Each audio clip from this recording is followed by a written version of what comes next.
반갑습니다. 우리 이제 진리의 다림줄 3과 보도록 하겠습니다. 이단에서 오용하고 있는 성경 구절과 바른 뜻입니다. 우리가 이단들에 대해서 생각할 때 오해하고 있는 게 있는데, 이들이 굉장히 성경을 잘 알고 있다. 근데 나는 교회는 오래 다녔지만 성경을 잘 모르고 있어서 저들한테 말하면 내가 지거나 혹은 그들에게 설득당할 것이다, 이런 두려움들이 있습니다. 근데요, 사실은 이들은 몇몇 구절만을 알고 있는 겁니다.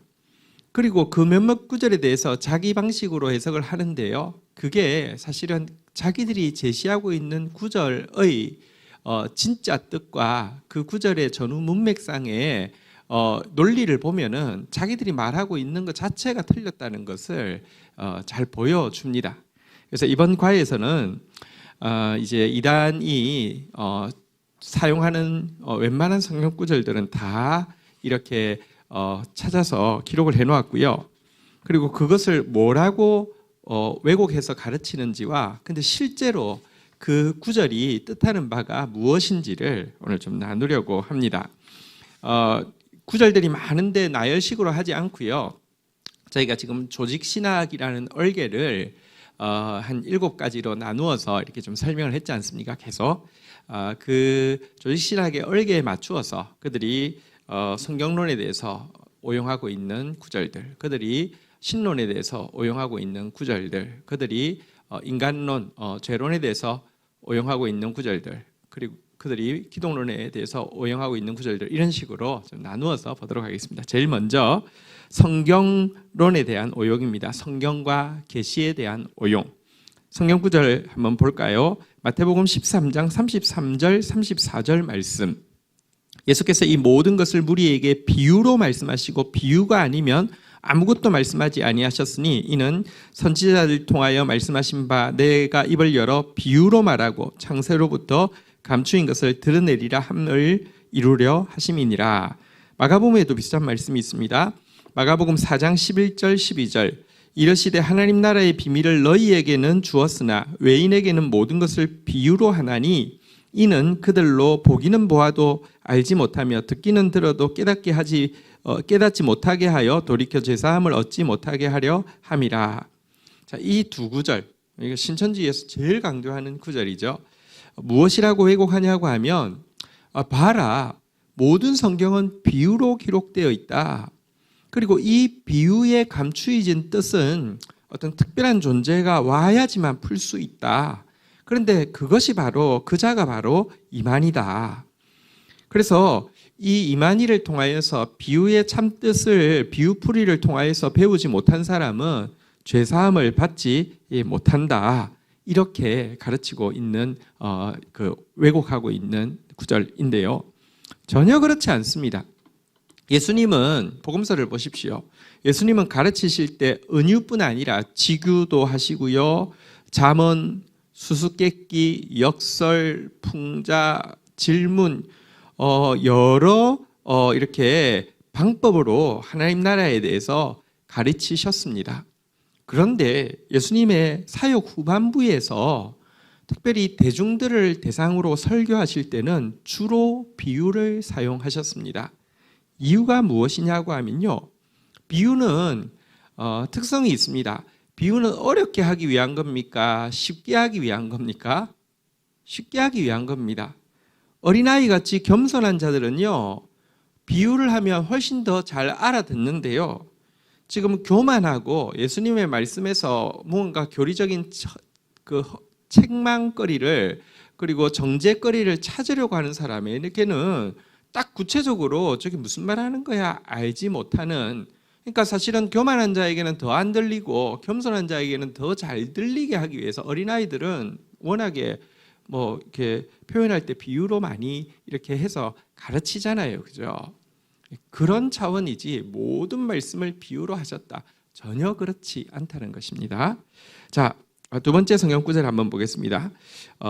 이사야서 34장 16절.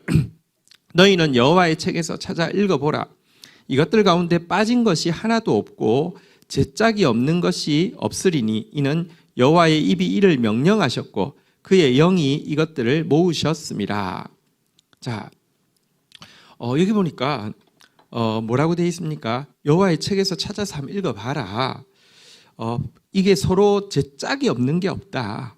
이거 여호와의 입이 이렇게 명령해 놓으신 건데 그의 영이 이것들을 모아서 짝을 맞춰준다. 이렇게 보이죠? 신천지는 이렇게 해석을 합니다. 성경은 모두 짝이 있는데 이 짝을 맞추기 위해서는 이제 이 그의 영이 이것들을 맞추어서 모아줄 수 있다. 그의 영을 받은 이만희가 이걸 해줄 수 있다. 이렇게 풀이하는데요. 전혀 그런 뜻이 아닙니다. 여호와의 책에서 읽어보라. 지금 이 그 여호와의 책 성경에서 예언한 내용을 읽어보라. 여호와의 책에서는 사실은 하나님의 대적인 이 에돔에 대해서 이야기하고 있는데 에돔은 황무해질 것이다라고 예언을 여러 번 하고 있었는데요. 이것이 정확하게 이루어지게 되고 결국은 그 땅은 황무지가 되어서 여기 제 짝이 없는 것이 없으리라는 말은 무슨 뜻이냐고 하면요. 동물들이 그곳에서 짝짓기 하고 그곳에서 새끼 놓고 기르는 완전히 도시의 흔적도 찾아볼 수 없는 황무지가 될 것이다. 이런 내용입니다. 그래서 16절 앞에 내용을 보면요. 부엉이가 거기 깃들이고 알을 낳아 까서 그 그늘에 모으며 솔개들도 그 짝과 함께 거기 모이리라 라고 되어 있습니다. 제 짝을 못 찾는 게 없다는 것은 정말 그 번성한 도시가요. 짐승들이 아주 편안하게 짝짓기 하고 새끼 낳고 기르는 완전한 황무지로 여호와의 책에서 예언한 대로 심판받을 것이다 라는 내용입니다. 이게 무슨 성경에 짝이 있다 이런 내용이 아니란 말입니다. 성경을 보니까 분명히 아시겠죠. 근데 여기서 우리 한 가지 좀 정말 부끄럽고 통탄할 내용이 있습니다. 이단이 이렇게 가르치기 전에 사실은 몇몇 목회자, 사실은 유명한 목회자들도 이 구절을 그렇게 가르쳤습니다. 그러면서 성경은 다 짝이 있다 뭐 이런 식으로 가르쳤습니다. 물론 짝이 있다고 이야기하면서 그 짝을 풀이하는 내가 메시아다 뭐 내가 하나님의 영을 받다 이렇게는 이야기하지 않았지만 이 구절을 이해를 잘 못해가지고요 그렇게 가르쳤고 그게 유명한 가르침이었습니다. 그런데 이단이 똑같이 이야기하니까 그 말 맞네 하고는 근데 그거를 좀 더 자세히 보니까 그거에 맞는 풀이를 해줄 수 있는 그의 영이 있는 사람이 와야지 그게 모인다. 그러면 그 유명한 목사님이 했던 그 이야기를 구현해내는 분이 이 이만희구나라고 생각하면서 그냥 넘어가게 된 경우도 있단 말입니다. 그러니까 정말 목회자는요 성경을 정확하게 보아야 합니다. 지금 우리가 스파크 양육을 통하여서 또 매일 GT를 통하여서 말씀 앞에 서는 것은 말씀을 보자가 아니라 말씀을 정확하게 보자는 것이거든요.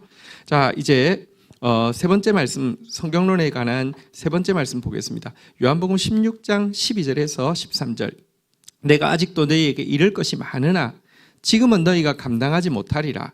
그러나 진리의 성령이 오시면 그가 너희를 모든 진리 가운데로 인도하시리니 그가 스스로 말하지 않고 오직 들은 것을 말하며 장래의 일을 너희에게 알리시리라. 자, 여기 보니까 예수님께서 내가 할 말이 너무 많지만 지금은 내가 해줘도 너희가 감당이 안 돼 라고 이야기하신 내용이 있잖아요. 그죠? 그러면서 이걸 가지고 이단은 뭐라고 이야기하냐면 어떻게 이 성경 속에 예수님의 말씀이 다 들어있겠느냐. 봐라. 지금 말해줘도 너희가 감당이 안 된다고 했지 않느냐. 그런데 진리의 성령이 오시면 이제 모든 진리를 알려주실 것이라고 했다. 그 진리의 성령이 바로 나다. 이만희다.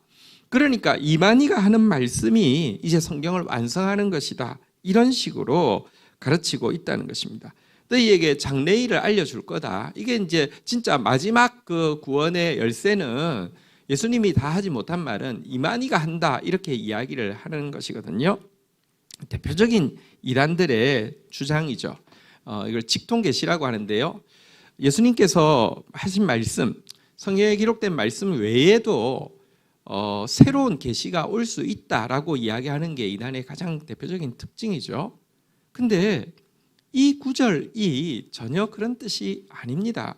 여기 보면 그러면 진리의 성령이 오시면 이제 예수님이 안 한 말을 한다라고 이렇게 가르치는데요.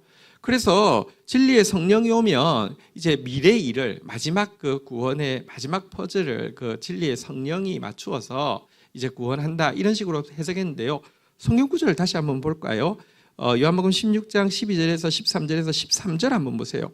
그러나 진리의 성령이 오시면 그가 너희를 모든 진리 가운데로 인도하시리니, 여기까지는 이단의 말이 맞는 것 같은데요. 보십시오. 그가 스스로 말하지 않고 오직 들은 것을 말하며 장래 일을 너희에게 알리시리라. 성령은 한마디도 예수님이 하지 않은 말씀, 성경에 기록되지 않은 말씀을 하시는 법이 없다는 것입니다. 예수님께서 이미 말씀하셨지만 제자들이 아직 깨닫지 못하고 있던 것들을 성령이 오시며 그 말씀이 기억나게 하고 그 말씀이 생각나게 하고 그 말씀을 깨닫게 해준다는 것입니다. 장래일을 말하신다는 것은 무슨 말이냐고 하면 예수님께서 하신 말씀이 시대를 초월하여서 장래에도 그대로 적용되어지게 하신다는 것입니다. 예수님의 말씀이 장래에도 그대로 이루어지게 하신다는 뜻이지 예수님이 하지 않은 말씀을 하시는 것이라는 뜻이 전혀 아닙니다. 성령님은 반드시 말씀이 말씀되게 하는 영이지 말씀 외에 성령이 뭔가 더한다?